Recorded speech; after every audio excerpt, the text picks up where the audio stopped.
İbnül Esir İslam Tarihi kitabı 5. cilt.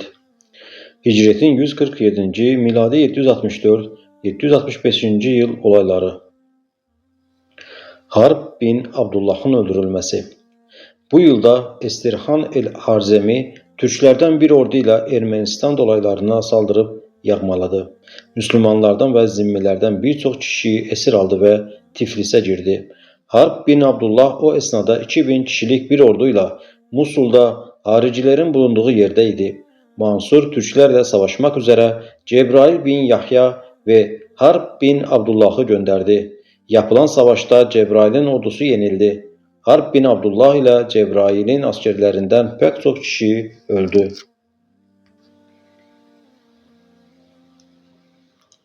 Mehdi'ye beyat edilmesi ve İsa bin Musa'nın uzaklaştırılması. Bu yılda İsa bin Musa bin Abdullah bin Ali veliahtlıktan uzaklaştırılıp Mehdi Muhammed bin Mansur'a beyat edildi. Uzaklaştırılma sebebi hakkında farklı rivayetler mevcuttur. Bir rivayete göre İsa Seffah döneminden beri veliaht ve Küfe valisiydi. Mehdi büyüyünce Mansur onun adına beyat almaya karar verdi. Mansur İsa'ya ikramda bulunur, onu sağına, Mehdi'yi ise soluna otururdu. Veliahtlıktan kendi isteğiyle ayrılıp Mehdi'ye beyat etmesini teklif edince İsa bunu kabul etmedi ve "Ey müminlerin emri, Müslümanlar bana yemin ederek ve beyatı bozarlarsa hanımlarının boş ve kölelerinin azat olması şartıyla beyat etmişlerken bu nasıl olur? Ayrılmama imkan yoktur" dedi. Bundan sonra Mansur'un ona karşı tutumu değişti ve ondan yüz çevirerek Mehdi'yi öne geçirdi. İsa'nın bulunduğu zamanlarda önce Mehdi'yi sağ yanına oturtur, sonra İsa gelir, ancak Mansur'un soluna oturmayıp Mehdi'nin yanına otururdu. Mansur buna kızdı ve bundan sonra önce Mehdi'yi, sonra amcası İsa bin Ali'yi, sonra Abdüssamet bin Ali'yi, sonra da İsa bin Musa'yı huzuruna almaya başladı. Bu sıralamada bazı değişiklikler olsa bile Mehdi'ye her zaman mutlaka öncelik tanırdı. İsa bin Ali kendisine bir ihtiyacdan dolayı öncelik verildiğini zanneder, İsa bin Musa da olanlar karşısında sesini çıkarmaz ve şikayet etmezdi. Bundan sonra İsa'ya daha fazla baskı yapılmaya başlandı. Duvarının dibi kazılıyor, başına toz toprak atılıyordu. Tavanındaki ağaçlar deliniyor, üzerine ve sarığına toprak dökülüyordu. Çocukları yerini değiştirilmesini söylüyorlardı. O ise bunları dinlemeyip devamlı namaz kılıyor, Mansur'un huzuruna davet edilince de üzerindeki tozları temizlemeden giriyordu. Mansur ona, "Ey İsa, bu şekilde toz toprak içerisinde hiç kimse huzuruma giremez. Bütün bu toz toprak sokaklardan mı üzerine bulaşıyor?" deyince, "Öyle zannediyorum" diye cevap veriyor ve hiçbir şikayette bulunmuyordu. Mansur ikna etmesi için ona amcası İsa bin Ali'yi gönderiyor, fakat o da etkili olamıyordu. Bir rivayete göre Mansur içtiği suya öldürücü maddeler katılmasını emretti. Suyu içince rahatsızlandı ve Küfe'deki evine dönmek için izin istedi. Mansur izin verdi, ancak çok şiddetli hastalanmasına rağmen iyileşti. İsa bin Ali Mansur'a İbn Musa oğlu Musa'nın halife olmasını bekliyor, fakat oğlu bunu kabul etmiyor deyince Mansur, "Git onu tehdit et ve korkut" diye karşılık verdi. Bunun üzerine İsa bin Ali denileni yaptı. Musa bin İsa korktu ve Abbas bin Muhammed'e giderek, "Ey amcacığım, veliahtlığını elinden almak için babama yapılanları görüp duruyorum. Çeşit çeşit eziyetlere maruz bırakılıyor. Bazen tehdit ediliyor, bazen huzura alınırken geride bırakılıyor. Bazen üzerine duvarlar yıkılıyor. Bazen kendi kendine ölmüş zannedilecek şekilde ölüm planları yapılıyor. Babam buna karşı bir tavır almadığı gibi kendisine yapılan teklifi de kabul etmiyor. Bu böyle sürüp gidemez. Babamın veliahtlıktan vazgeçmesini sağlayacak bir planım var" dedi. Amcası onu o planın ne olduğunu sorunca, "Benim de bulunduğum bir sırada müminlerin emri babamı huzuruna çağırsın ve ona şöyle desin: Sen veliahtlığın Mehdi'ye verilmesine kendin halife olmak için karşı çıkmıyorsun. Çünkü çok yaşlısın ve fazla bir ömrün kalmadı. Oğlunun veliaht olması için karşı çıkıyorsun. Senden sonra oğlunu yaşatıp oğlumun üzerine halife olmasına razı olacağım mı zannediyorsun? Hayır, vallahi kesinlikle bu böyle olamaz. Senin gözlerinin önünde oğlunu öldüreceğim. Böylece sen de ümidini keseceksin. Belki o zaman baban veliahtlık davasından vazgeçer dedi. Abbas Mansur'a geldi ve durumu anlattı. Bir araya toplandıklarında Mansur planı uyguladı. İsa bin Ali de oradaydı. Küçük abdest için kalktı. İsa bin Musa, oğlu Musa'ya birlikte kalkıp elbiselerini tutmasını emretti. Birlikte kalktılar. İsa bin Ali ona, "Babam sana feda olsun. Babam senin çocuklarının da babasıdır.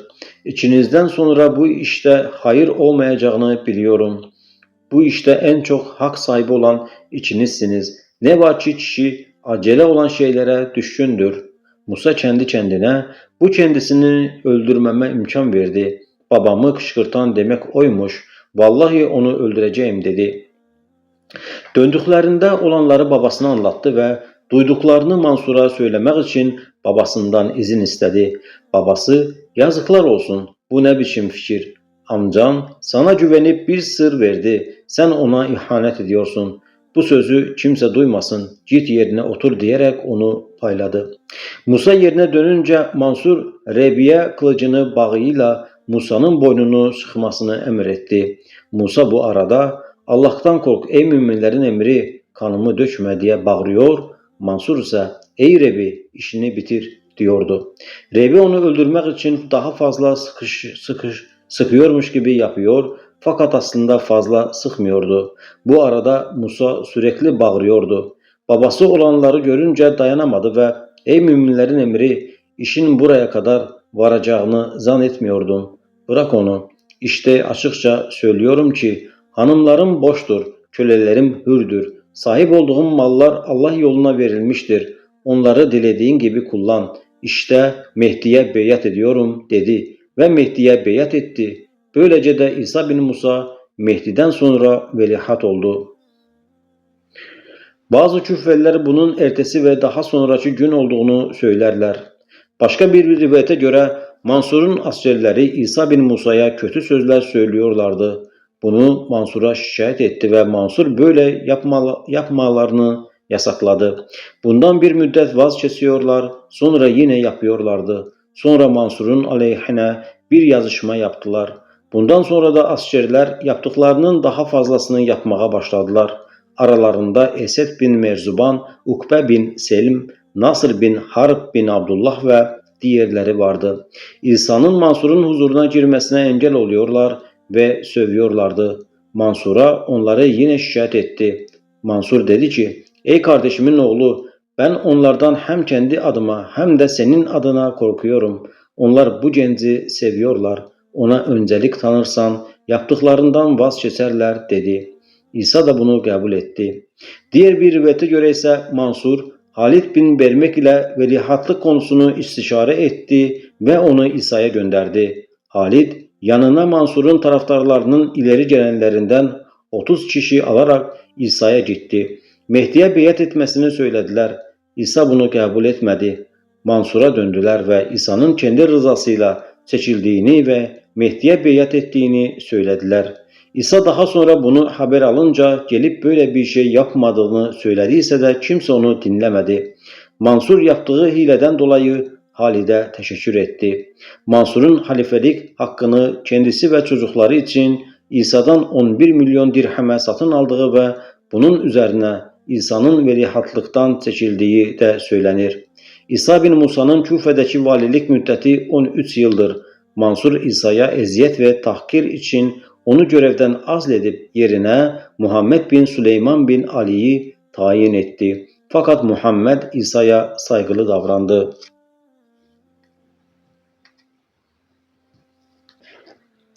Abdullah bin Ali'nin ölümü.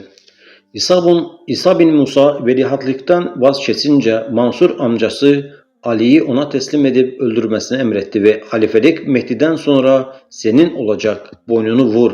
Bu konuda zaaf gösterirsen benim planımı bozmuş olursun dedi.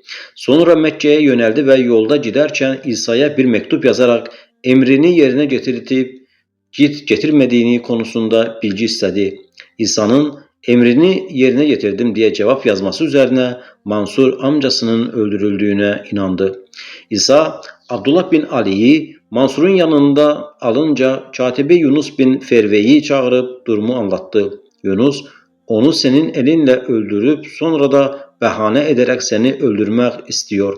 Onu öldürmeni sana gizli olarak söyledi. Sonra açıktan senin onu öldürdüğün iddiasında bulunacak. Onu öldürme. Fakat bunu da ona kesinlikle duyurma dedi. İsa da öyle yaptı. Mansur geri dönünce bazı kişileri görevlendirerek amcalarının kardeşleri Abdullah hakkında şefaatçi olmalarını teşvik etti. Onlar da bunu yaptılar. Şefaatlerini kabul etti ve İsa'ya sana amcamız Abdullah'ı emanet etmiş ve evinde kalmasını söylemiştim. Amcaların onun hakkında tavassutta bulundular. Ben de onu affettim. Onu getir bakalım dedi.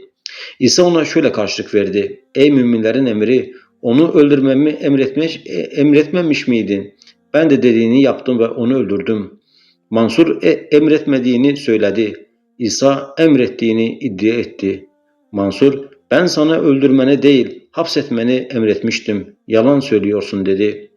Sonra amcalarına dönüp, görüyorsunuz ya, kardeşinizi öldürdüğünü kendi ağzıyla ikrar ediyor diye ekledi. Amcaları bunun üzerine, onu bize teslim et, kısas hükmünü uygulayalım dediler. Teslim etti, meydana gittiler. Olay duyuldu ve halk toplandı. İçlerinden biri İsa'yı öldürmek için kalkınca İsa, bunu hakikaten yapacak mısın dedi. O da vallahi evet diye cevap verdi. O zaman beni müminlerin emrinin yanına tekrar götürün dedi. Huzuruna götürdüler. Şöyle konuştu. Sen beni öldürmeye bahane bulmak için onu öldürmemi istedin. Ancak ben bunu anladım ve amcanı öldürmedim.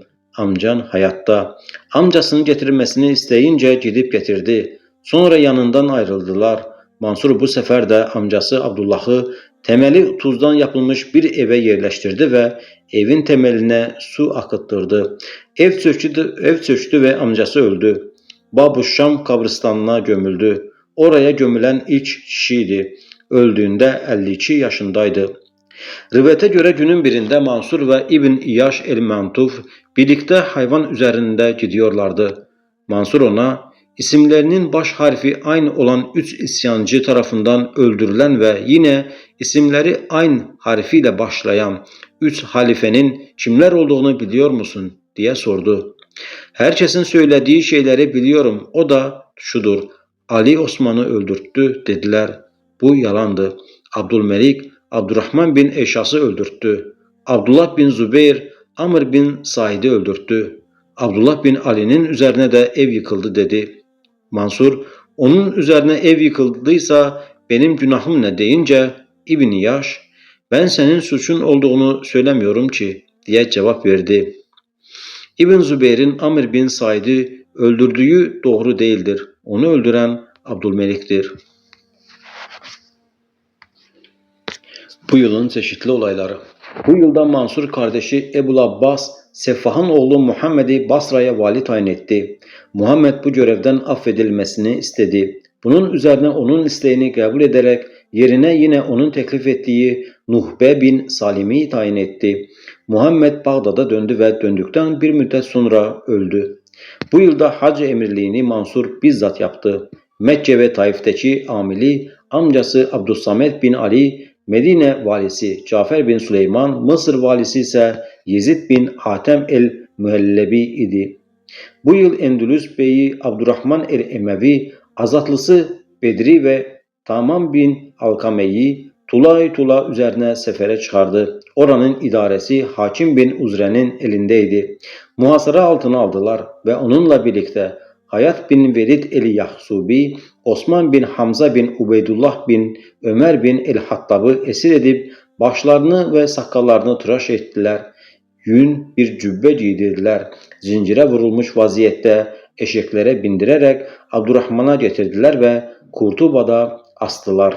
Bu yılda Abdurrahmanın oğlu Süleyman'ı yanına çağırtmak için gönderdiği elçi Şam'dan Süleyman'la birlikte döndü. Abdurrahman'ın Endülüs'te Hişam adlı bir oğlu dünyaya gelmişti. Bunun Süleyman'dan daha çok severdi. İki kardeş arasında kıskançlık ve kin meydana geldi. Bu yüzden meydana gelen olayları ileride anlatacağız. Bu yılda yıldızlar dağılıb saçıldı. Bu yılda ölenler arasında Eşas bin Abdülmelik el-Humrani el-Basri, Atik'in azatlısı Hişam bin Hassan, Abdurrahman bin Zübeyd bin Haris el-Yami Ebul Eşas el-Kufi vardır.